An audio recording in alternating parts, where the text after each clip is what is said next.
Welcome to the Maythorn Monthly. I don't know if you can hear me because I haven't got a microphone on. Had a lot of trouble with microphones lately, with the windsock's coming off, so you get a lot of noise. Batteries in the wireless ones falling out, going wrong. So I'm attempting to do this with just the microphone on the camera. I'm walking across the land in front of Colin's house. So I'm using a selfie stick, as you can probably tell, and we'll be coming back here later on and trying to set things up properly. So what have we got for you this month? Well, we're going to Australia, as well as here in Bulgaria. We've got a couple of places in Britain. Yes, Britain, remember that? All our snow you've been having there. Well, we've had a pretty warm time here, currently 18 degrees today. As you may remember, I bought a house in this village. Tell you more about it later and show you some of the pictures. First of all, let's go back to Australia. We've come to Elizabeth Quay in Perth by train, and we're going to go to Kings Park. And this is the railway station just below us. We come up this covered walkway into the bus station, and I say up because the bus station is on the first floor. The buses are down below, and each platform has an escalator going down. The influence of the British monarchy, of course, is well known in Australia, and the fact that this is Elizabeth Quay in the first place is a bit of a clue, and the fact that one of the bus routes goes to the QE2 Medical Centre might be another. There's a bus from here to Kings Park, and that's where our tour begins, although we actually walked up a fairly shallow road. As you can see from the views across the Swan River, the park is actually quite high up.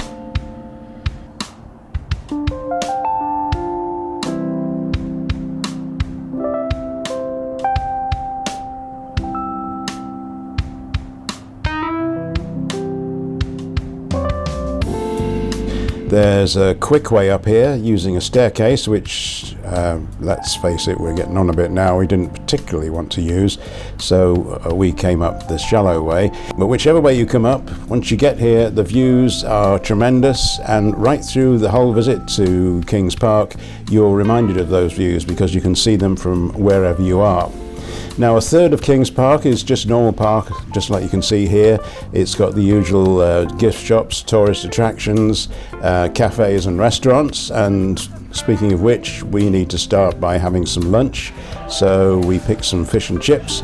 You're still allowed to eat fish and chips out of newspaper here, albeit that it's a specially printed newspaper, not just any old run-of-the-mill stuff. It's a tourist newspaper.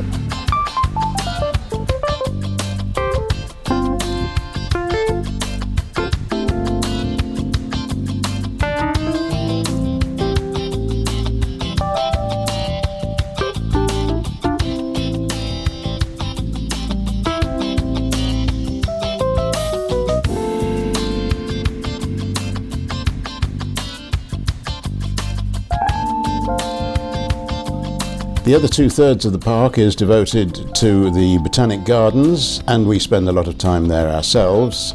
There's quite a history here with quite a range of Western Australia's flora and fauna, and of course the views continuously of the city skyline and the Swan River below. Lots of areas for the children to play here. There's a lot of Aboriginal cultural experiences that you can join in with. Lots of play areas, there's plenty of water, there's over 70 bird species here, and to sum things up, you need a whole day here to take full advantage of it.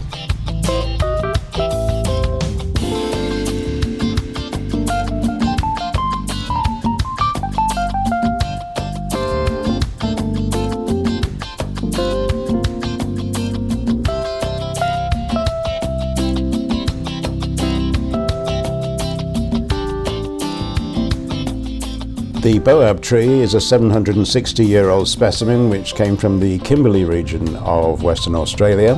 A large part of the Botanic Gardens are taken up with a treetop walk where you'll be able to see a kind of bird's eye view of the whole area.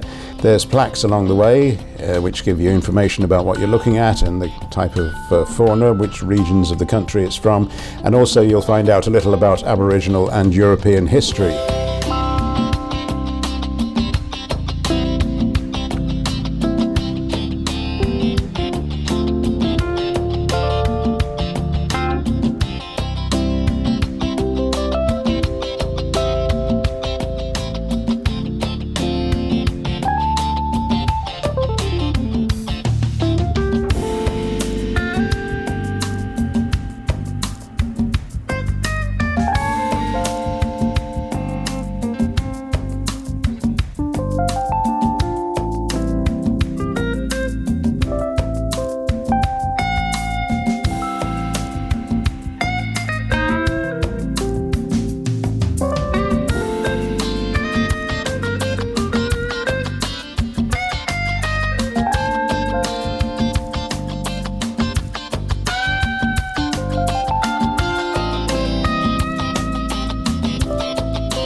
There are various events taking place throughout the year, so it depends what time you visit Kings Park as to what you will see. But there are memorials that are here, of course, all year round.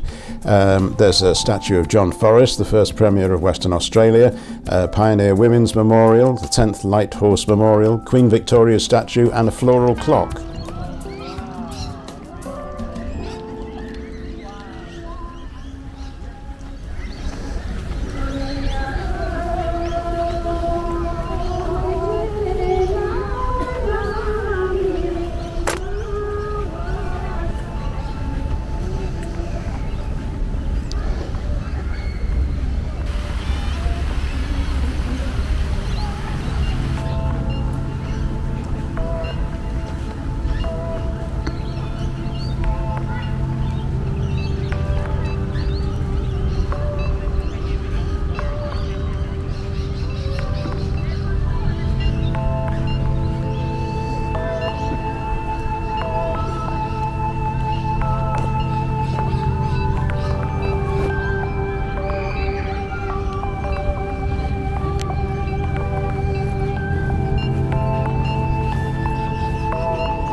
So that's our visit to Kings Park in Perth, Western Australia.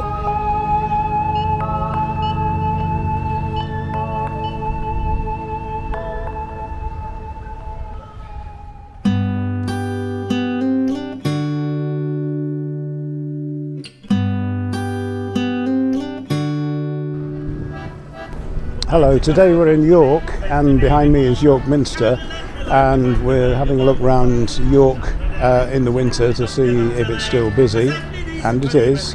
And we're having a little music from Mike the Busker in the background. Interestingly enough, I haven't carried cash for years, but buskers now have card readers, so I managed to do him a donation. So yeah, let's have a look around the old part of York, the Shambles. Doesn't sound very nice, sounds like a teenager's bedroom. But anyway, we'll see what we can find in York. We've been here before, but we haven't always got everything. You can't, it's a big place. So here we are with what you might regard as part two. One night a copper comes to me, says to me, "McMahon, would you kindly let me light me pipe and boil your boiler fire?" He sat right down in front of it with his uppers up to late. I said, "Me decent fellow, you best go looking for your mate." He ups to me and says to me, "And down on all your pranks, I know you for a traitor from the Tipperary ranks." I hit him from the shoulder, gave him such a belt, and it landed in the boiler making hot asphalt. You can lay it in the hollers, you can lay it in the flat, but there's less for them boys to swirl in your hat. I took the whole balloon, I'm sure I never felt any surface that was equal to the hot asphalt. We quickly pulled him out again, he said he needed help, and with something warm water he began to rub. The devil was thinking he hardened, he said it's hard as stone, and with every other jump you could hear the copper grow. I think he says to Riley that he looks just like old Nick. Damn me if I'm not inclined to clean him with me pick. I said it would be easier to boil him till he melts, and to stir him nice and easy in the hot asphalt. You can lay it in the hot. As we walked away from York Minster, we spotted a cafe with a sign outside saying, "Don't walk past here, or you'll miss our wonderful homemade scones." So we took notice of that and went in and had coffee and scones on this day, and then carried on for the rest of our tour of the city. Now, I did Latin at school, and we learnt the names of the cities throughout Britain that have Roman origins, and we learnt that York was called Eburacum, which means it's likely to have city walls, so we went looking for those. You can't walk around all of them, I don't know if they're even all there, but we had a look at part of the wall, unusually in this day and age, part of the wall where you have no safety rail, and you could easily roll down or fall down to the ground below. I must admit I don't like the nanny states, and I was quite happy with that. I think I might be a little more worried if we had children with us.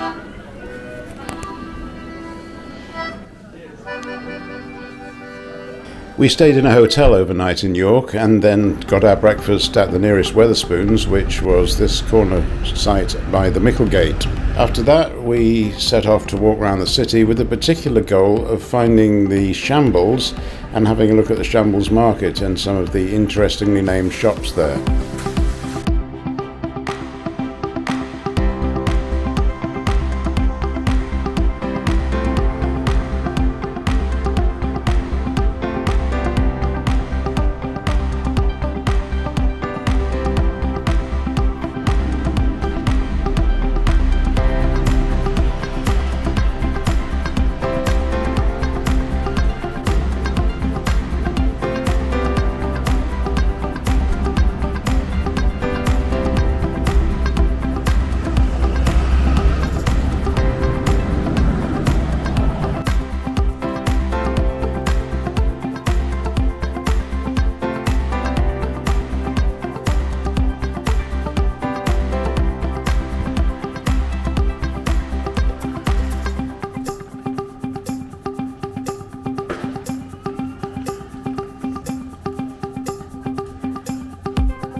You may have heard on the news that one of the northern train companies has been pretty poor at delivering train services recently, and to get to York from where we live you need to use TransPennine Express.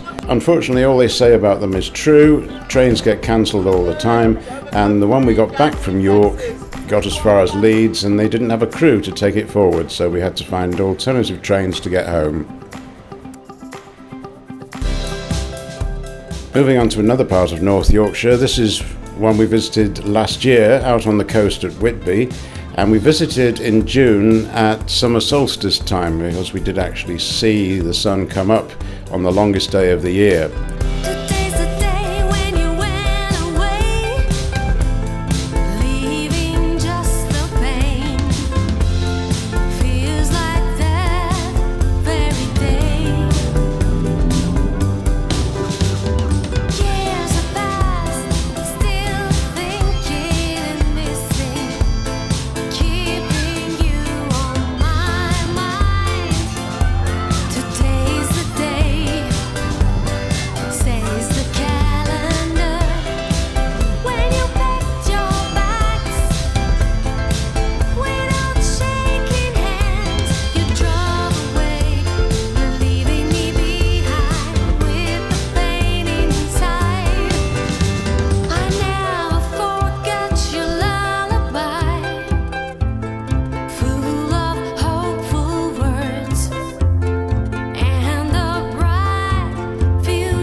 We wandered around Whitby late afternoon and into the evening. You'll notice the shadows get longer as the sun starts to set, and we then wanted an evening meal. Now, we didn't know this at the time. We crossed the bridge to the old part of Whitby and couldn't find anything open.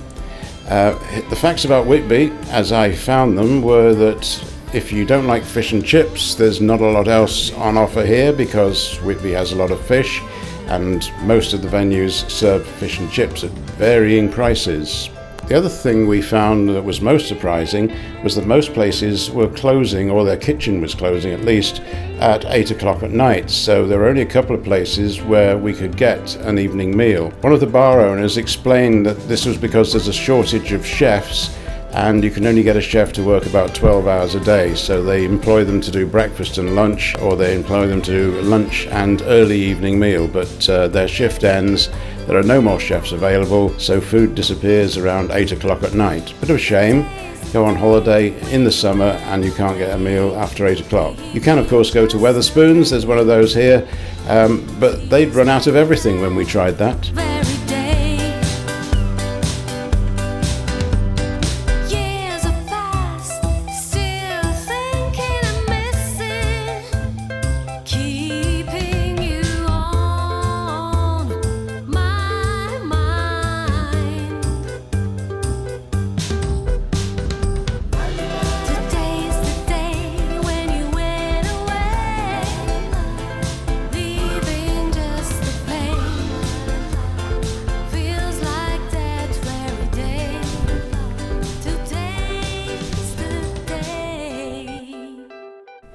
And from fish and chips to coffee. Pour me another cup of coffee.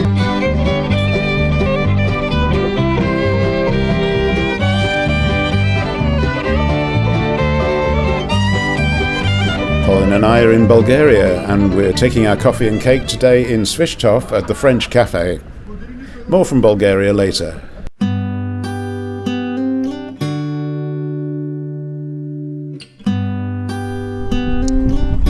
Well, cold and windy places are not hard to find this time of the year in Britain, and I've certainly found one today. I'm on the south coast at Bognor Regis, in case you can't read the sign behind me. Just taking a little trip along the south coast, places like Chichester and Portsmouth you can get to easily by bus. Actually, Bognor Regis is quite interesting in itself. Lots of places to eat and drink. It's a very much touristy place, even at this time of year. And you can even buy Polish and Bulgarian food here. So that's something worth knowing.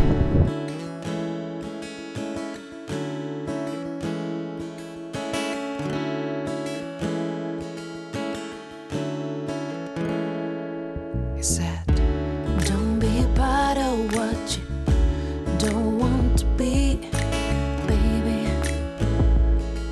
You're better than that. He said, live it in the moment and take every chance to be free. Can't nobody see the world I've seen.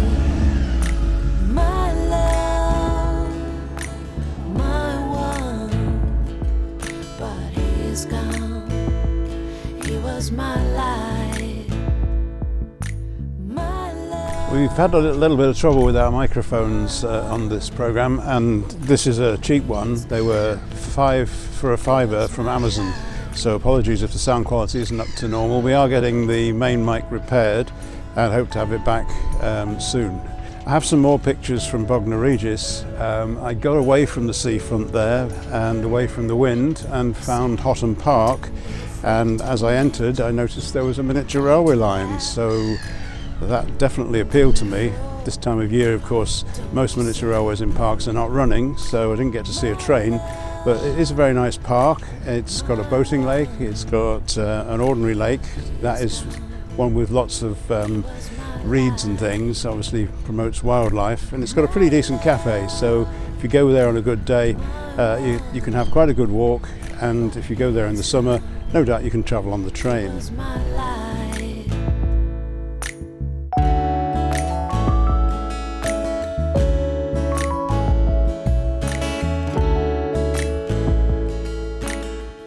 Our tour of the south coast is interrupted by a blast on a horn from something that's obviously coming out the docks. Don't know what it is yet. We'll go and have a look, shall we? What I was going to say was we'll go and look at Chichester Cathedral, which is having a load of roof work done, but I think I'm just going to go over there and check out who's blowing their horn.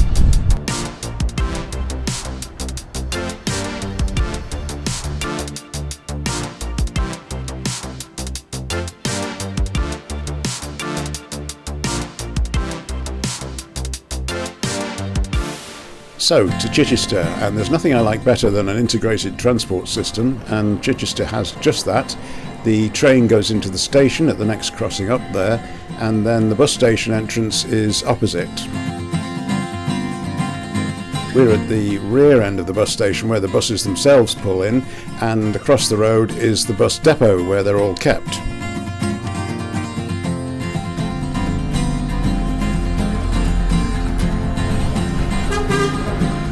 That bus was the 700 coastliner, which brought me along from Bognor Regis into Chichester, and I got off the bus outside the cathedral.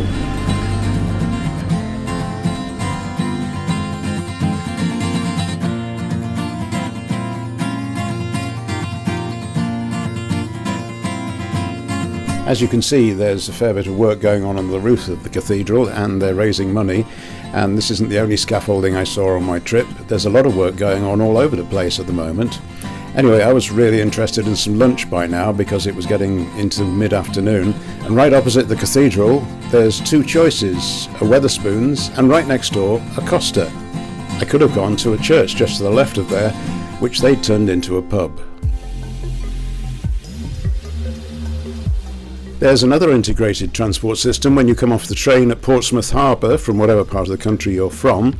And right next to there is the Hard, which is the bus station where you can get along the coast or wherever you want to go locally. And to get into this ferry terminal, you have to walk inside the railway station and down a ramp, and you end up at this ferry terminal.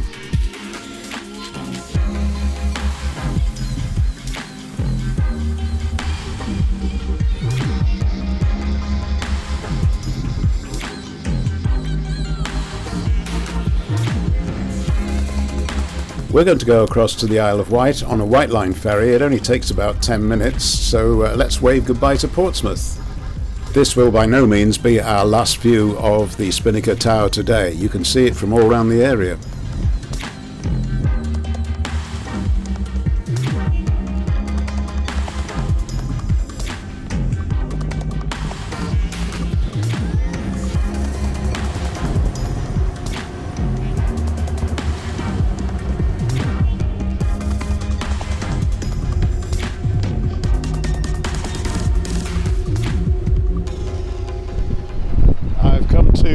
On the Isle of Wight, and I haven't come to look round Ryde, so we're not going to do that. I actually just came for the sailing across from Portsmouth, and it's a nice sunny day. It's a little bit choppy and windy, but nevertheless an enjoyable ride, yes. And behind me that way, if I just move around a bit, is Ryde Pier, which is quite a long pier. I was not aware that it had such a long pier. Normally you can get a train along it, but they're redoing all that at the moment. Lots of engineering work going on, so I walked. There are taxis. You can also drive down there and park, but today I walked the length of the pier. It's a few more steps.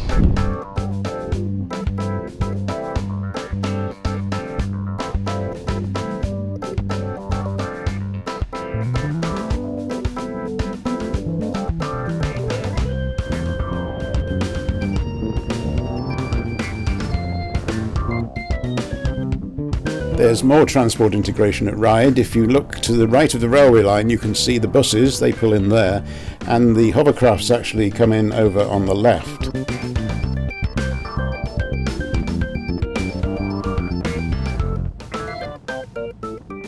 We head back to Portsmouth, and then we take another ferry from the same point by the railway station at Portsmouth Harbour. This is a much shorter route, only a few minutes across to Gosport, and it's heavily used at early morning and evening rush hour, so we went in the middle of the day, and you can see from the map the route it takes. We're having a good look at the Spinnaker Tower today at Portsmouth Harbour. We've taken pictures of it from the water, from the land, and now from across the Solent in Gosport. It's shorter by water is the slogan of the Gosport ferry, and that's how I came across here today. Once again, you can get straight off the ferry and onto a bus because the bus station's right here. And finally, with this look at the southeast coast, we take a walk down the high street at Gosport. Unfortunately, there's not much going on here. It's quite derelict and typical of many high streets in Britain, with lots of closed down shops and lots of the empty units taken by charities. There is a coffee shop on the corner as you enter the high street though, and that's all I ask for.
These pictures inset here are from June 2021 when we did have coffee and cake, but today, although we had the same thing, we're dwelling on the cars. And if you want to bring your classic car, it's the first Thursday of every month, and you'll find it on Google Maps, Gift Cafe Puddington.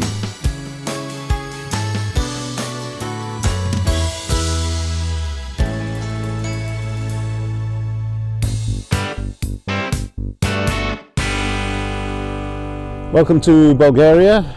Those who watch regularly probably recognise this piece of land as Colin's house, where I'm staying at the moment. I'm here because I bought another house last year in this village, and I'm here this year to get the work done, to develop it and make it into a holiday home for us, my wife and I. It's over there. I know that's a bit vague, but over on that side of this village is where the new house is, and we'll be covering the development of the house throughout 2023. So stay with us now as we have a look initially at the work that's been done.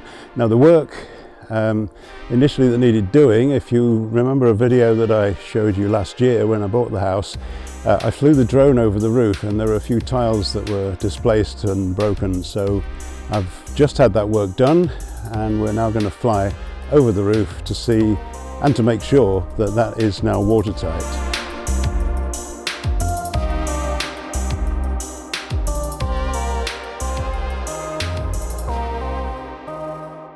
The second job, which was underway there as we flew the drone over the roof, was the clearing of part of the garden, because if we're going to put in a driveway, we're going to working on the outside of the house, rendering, double glazing, build an extension on the back for a bathroom, because houses here don't have bathrooms by default, then we're going to need to clear the land. So we've had some friends of ours come and clear the garden for us. I have some pictures of how it was before they started.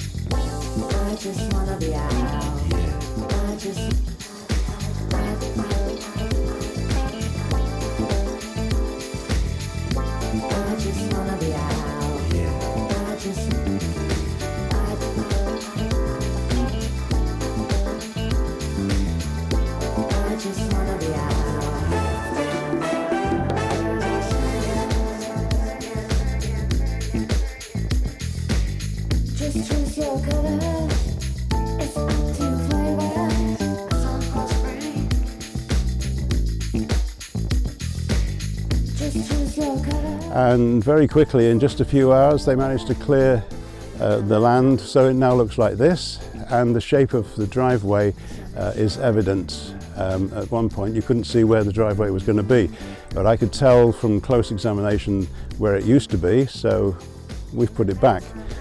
We can now start work in the next month or two. I'm in the process, while I'm here this week, of getting contractors to have a look at the place, tell me what they can do, how much it'll cost, that sort of thing. And then we'll be following their progress throughout the summer.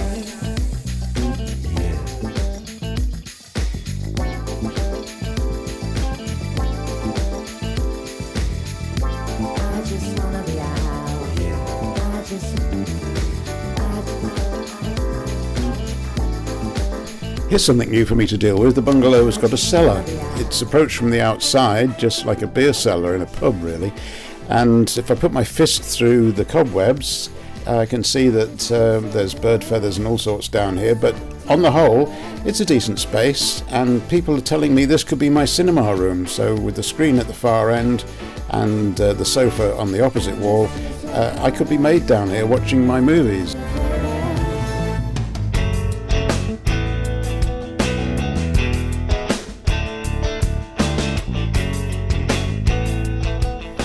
So that was my first visit to deal with the new house, and I'll be back next month to have a look around the local shops and perhaps some further away.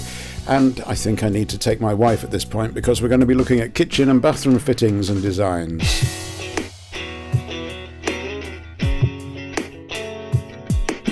These are the latest pictures that I took with my drone a week or so ago, and they show where the road divides a triangular shaped plot of land with my little house stuck at the far end there. The triangular shaped piece of land is classed as municipal land, so in theory I don't have to do anything with it, although I will probably be free to because I don't think the municipality have got new designs on it. More of this as the months go on.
With Bulgaria, we come to the end of this month's video.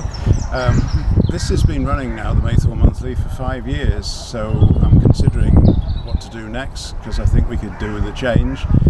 So find out next month what I decide to do.